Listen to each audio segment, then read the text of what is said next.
रुद्राक्ष भी अगर आप लेकर आ रहे हो, उसको संभाल कर रखो। बन सके पानी का प्रयोग, अगर बीमार हो तो पानी का प्रयोग करो, ना हो तो बच्चों के गले में डाल दो, बड़ों के गले में डाल दो। लाल धागे में उस रुद्राक्ष को पहनना प्रारंभ करो। जैसे हो, कोई कहे कि हम हॉस्पिटल चले जाते हैं, कोई कहे हम मरे में चले जाते हैं, कोई कहे हम इसमें चले जाते हैं, तो क्या रुद्राक्ष बदलना पड़ेगा? कुछ नहीं करना है। वो तुम्हारा पिता है और तुम उसकी औलाद हो।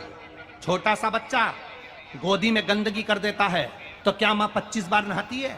इतनी माताएं बैठी हैं। छोटा सा बच्चा आपकी गोद में गंदगी कर देता है तो आप नहाते हो क्या?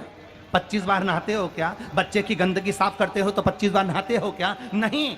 माता पिता को बच्चे की गंदगी साफ करने के छुआछूत नहीं लगता। और मेरे महादेव को जो शमशान में रहने वाला है, उसकी औलाद तुम हो, तुमसे वो छुआछूत नहीं करता। बस तुम्हारे गले में रुद्राक्ष होना चाहिए। तुम्हारे गले में रुद्राक्ष हो, लाल धागे में डला हो, भगवत भजन के लिए। अंत समय में कहीं विपदा की घड़ी आए, कहीं दुख की घड़ी आए, जब कष्ट की घड़ी आए और तुम्हारे पास अगर रुद्राक्ष है, उसको केवल हाथ में पकड़ना और दिल से इस हाथ को हृदय से टच करना। श्री शिवाय नमस्तुभ्यम। कहीं कितने भी जंगल में खड़े हो, उसको याद करना, मेरा महादेव तुम्हारे पास में खड़ा मिलेगा। वो शिव है, ओघड़ी है, वो साधारण नहीं, वो शिव है। जब हम लाल धागे में रुद्राक्ष को पहनते हैं, कई लोग कहते हैं गुरुजी रुद्राक्ष पहनो तो गुरु मंत्र लेना पड़ता है, गुरु दीक्षा लेना पड़ती है।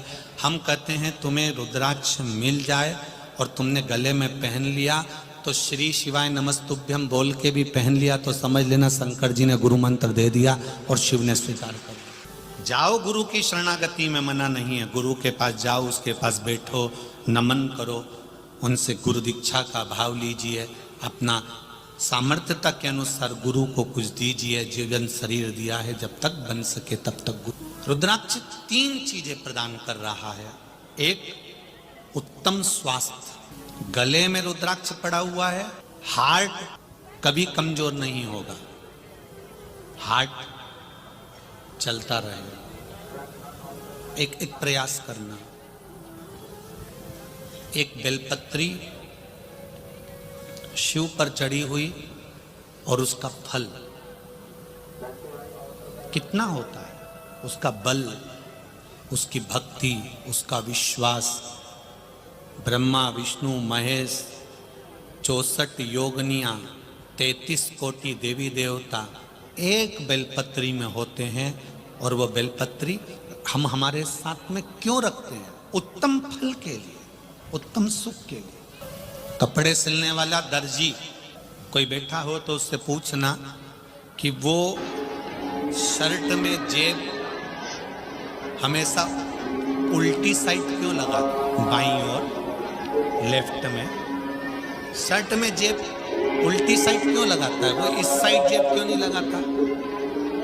वो हमेशा लगाएगा तो लेफ्ट हैंड में लगाएगा, क्योंकि दर्जी को मालूम है कि दिल यहीं पर है और उसको ये मालूम है कि दिल यहां पर है तो ये मंदिर जाएगा, बेलपत्री चढ़ाकर बेलपत्री उठाएगा तो जेब में रखेगा, जो दिल के करीब रहेगी तो दिल का पावर बढ़ा देगा। एक बेलपत्री को या रुद्राक्ष को या तुलसी की माला को या तुलसी के दल को, भगवान को चढ़ी हुई कोई सामग्री कोई नीचे की जेब में नहीं रखता है क्या कोई? भगवान को चढ़ा हुआ कोई प्रसाद कोई नीचे की जेब में। ये मेरे भाई लोग जीन्स में मोबाइल रख लेंगे, चाबी रख लेंगे, पर भगवान की बेलपत्री को, भगवान के प्रसाद को, भगवान का सामान को नीचे नहीं रखेंगे, नीचे की जेब में नहीं रखेंगे, वो जेब में ऊपर ही रखेंगे। उसी तरह दर्जी को मालूम है कि दिल लेफ्ट में होता है, इसलिए उसने जेब भी लेफ्ट में लगाई कि भगवान का चढ़ा हुआ सामान, भगवान का प्रसाद, भगवान की सामग्री जब लेफ्ट की जेब में ये रखेगा तो थोड़ी देर दिल के पास में रहेगी तो ये दिल को स्वस्थ बना देगी, ये बीमार नहीं पड़ने देगी, ये निश्चित है इसको ब्लॉक नहीं होने देगी। ये बेलपत्र का सुख है। एक रुद्राक्ष के 3 गुण बड़े विशिष्ट हैं।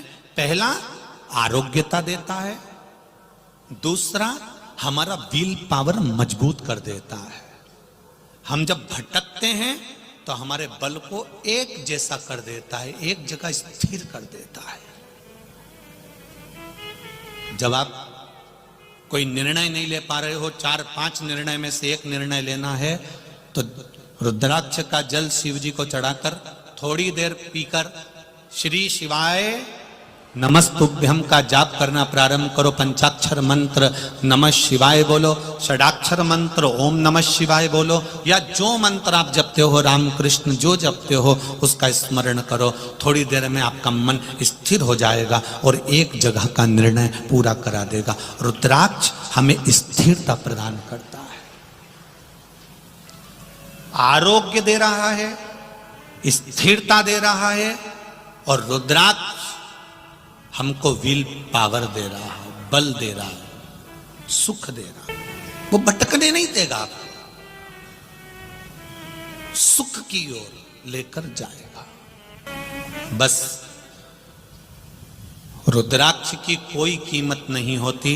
शंकर भगवान के नेत्र अश्रु से प्रकट हुआ है, शिव ने निशुल्क दिया है, उसकी कोई कीमत नहीं।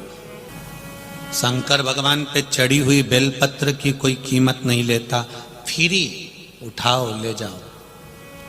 शिव जी पे चढ़े हुए जल की कोई कीमत नहीं लेता, आप चढ़ा हुआ जल लेकर आचमन कर सकते हो।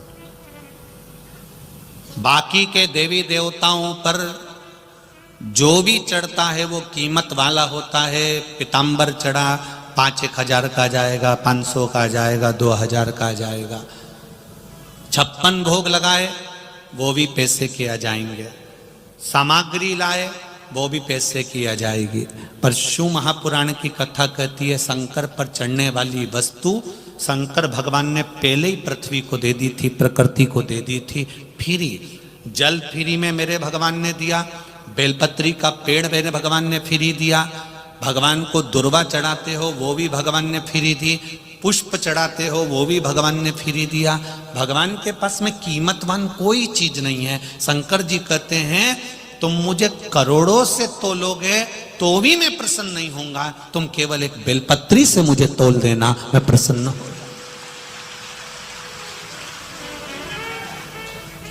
संपदा से परमात्मा कभी प्रसन्न नहीं हुआ, संपदा से भगवान कभी प्रसन्न नहीं होता।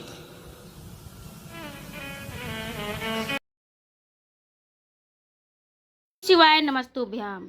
तो रुद्राक्ष महोत्सव वैसे तो समाप्त हो चुका है, मगर इस महोत्सव का बेसब्री से सभी भक्तों का इंतजार होता है, क्योंकि वहाँ पर रुद्राक्ष के महादेव बनाकर उसके बाद अभिषेक होता है और उन्हीं रुद्राक्षों को भक्तों में बांट दिए जाते हैं। परंतु यह रुद्राक्ष आपको हम बता दें कि पूरे वर्ष आपको प्राप्त होते हैं, जो कि बाबा के धाम से निःशुल्क मिलता है। यह निश्चित ही चमत्कारिक रुद्राक्ष होता है, जिससे आरोग्यता प्राप्त होती है और उसके सभी मनोकामनाएं भी पूर्ण होते हैं। वहाँ पर बहुत सारे मेले लगे रहते हैं और वहाँ पे रुद्राक्ष की विधिवत पूजा कर कर श्री शिवाय नमस्तुभ्याम 108 बार बोलकर रुद्राक्ष के कुबेश्वर धाम में महादेव से स्पर्श कराकर घर पर लाते हैं। तथा रुद्राक्ष की जो लेने की प्रक्रिया है, आपने वीडियो में जैसे देखा कि आपको वीडियो में दिख रहा है कि ये जो मार्ग में एंट्री करने के टाइम हमने ये देखा था, उसके बाद जब हम अंदर हम पहुंचते हैं, रुद्राक्ष लेते हैं लाइन में लगे हुए, तो कुछ रुद्राक्ष के महोत्सव जब चलता है उस टाइम तो बहुत भीड़ है, मगर अब आप जाइएगा तो आपको भीड़ नहीं मिलेगी, जो कि 25 मार्च से शुरू हो गई है। 25 मार्च 2025 को दोबारा से शुरू कर दिया था। होली पर बहुत ज़्यादा भीड़ होने के कारण रुद्राक्ष महोत्सव को बंद कर दिया गया था। तो अब आप चाहें रुद्राक्ष को लेना वहाँ के, तो आप जा सकते हैं और वहाँ पे भीड़ भी नहीं होता है। और उसका जो टाइम है वो भी हम आपको बता देते हैं। जब रुद्राक्ष महोत्सव चल रहा था तब उस टाइम था 10 बजे से शाम के 5 बजे तक, मगर अब ये पूरे दिन है। सुबह आपको 8 बजे के बाद से मिल जाता है। जब आप वहाँ पे लाइन में लग जाते हैं तो आपको आसानी से मिल जाता है। पहले आप स्टार्टिंग की वीडियो जो आपने देखा है कि किस तरीके से पूरी लाइन खाली है और आपको वहाँ से आधा घंटा में ही रुद्राक्ष आपको मिल गया। दोनों ही सूरत में आप अभी जाए तो भी आपको नीली रंग की स्याही उंगली पे लगा दी जाती है बंदे को जिसने रुद्राक्ष प्राप्त किया है। तो इस तरीके की आपको वहाँ पर देखने को मिलेगा। तो अंदीना में आप जाइए, रुद्राक्ष महोत्सव को थोड़ा सा छोड़ के, तो आप सभी को रुद्राक्ष आसानी से मिल जाएंगे। और ये भी बता दें कि रुद्राक्ष बेचा नहीं जाता है। बहुत सारे वीडियोस हैं कि हमसे रुद्राक्ष मंगवाइए, आप अपना राय दीजिए कि हम ऑनलाइन भेजें कि नहीं भेजें। तो ऐसा कुछ भी नहीं है, कभी भी किसी को ऑनलाइन रुद्राक्ष नहीं भेजा जाता है। यह वीडियो हमारी फर्स्ट वीक की अप्रैल की है। तो आप देखिए कि किस तरीके से अगर आप जाते हैं तो आपको बिना ही भीड़ भाड़ से आपको रुद्राक्ष मिल जाएगा। वहाँ पे बैठकर रुद्राक्ष की विधिवत पूजा करें। पूजा करने के बाद मंत्र जाप कर कर रुद्राक्ष को नियम धर्म कर कर आप वहाँ से लेकर आए और उसको आप गले में धारण करें। जिसकी बीमारी है बना के इस तरीके से महाराज जी बता रहे थे। अगर महाराज जी की वीडियो आपको पसंद है तो चैनल को सब्सक्राइब कीजिएगा और रुद्राक्ष से रिलेटेड आपको कोई असमंजस है, कोई डाउट है तो कमेंट भी कीजिएगा। श्री शिवाय, नमस्ते भैया।